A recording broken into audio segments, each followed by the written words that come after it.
Hello বন্ধুরা, দেখো আজকে রথ। প্রথমে একটা রথের অলরেডি ভিডিও ছেড়েই দিয়েছি, কারণ দুটো আমাদের রথ হয়। আর যথারীতি সেই রথটা চলে গেছে, আর এখানে আরেকটা রথ এসে উপস্থিতি হয়েছে।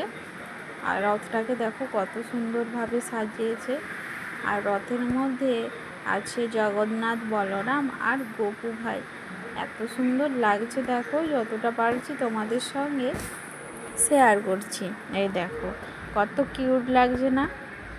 আর সবাই কিন্তু অনেকটা বড় গ্রাম এখানে, জানো তো। সবার ঘরে ঘরের সামনে গিয়ে রথ দাঁড়িয়ে পড়ে এবং সবাই যতটা সামর্থ্য অনুযায়ী বাতাসা মুরগি দিয়ে কিন্তু এই জগন্নাথ দেবের সেবা দেয়। আর তার সঙ্গে কিন্তু থাকে এই গোসাই বাবাও। আর যথারীতি গোসাই বাবা নয়, গোসাই। আর সেও থাকে, যখন যা সেও পুজো করে এবং নিজেরাও পুজো সেরে নেয়। আর যথারীতি এইদিকে হতে হতে দেখো কত মানুষের সমাগম, কারণ আজকে ভোগেরও ব্যবস্থা আছে। তাই এখানে আইটেম হয়েছে 2000 লোকের। তাই লোকের সমাগম দেখো। আর যথারীতি এই দিনে এত পরিমাণ লোকের সমাগম হয়, দেখে মনটা ভরে যায়। আর এরকম আনন্দের দিন মনে হয় যেমন বারবার আসে। আর এখানের প্রসাদ খেলে মনে হয় অমৃত। আর যথারীতি সেই সব দেখানোর পরে এখানে আমরা চলে আসলাম, যেহেতু সবাই দেখিয়ে দিয়েছে।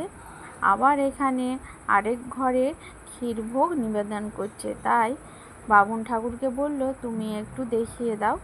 যথারীতি সে দেখিয়ে দিচ্ছে।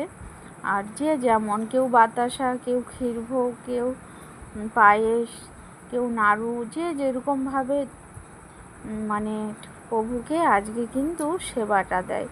আর যথারীতি রাস্তায় বসেই বামুন ঠাকুর একের এক পূজা করে করে চলে যাচ্ছে। আর দেখতে ভারী সুন্দর লাগছে না? কত মানুষের সমাগম, চারধারে সবাই দাঁড়িয়ে আছে ভগবানের এই পুজো দেখার জন্য, দেখো। আর শেষে আমরা কিন্তু চলে আসছি খাবার কাছে। দেখো এখন বাজে রাত্রি 11টা, এখনও মানুষের ভিড়। আর যথারীতি আমরা তো খাবো, তাই চলে গিয়েছিলাম অনেক কষ্টে।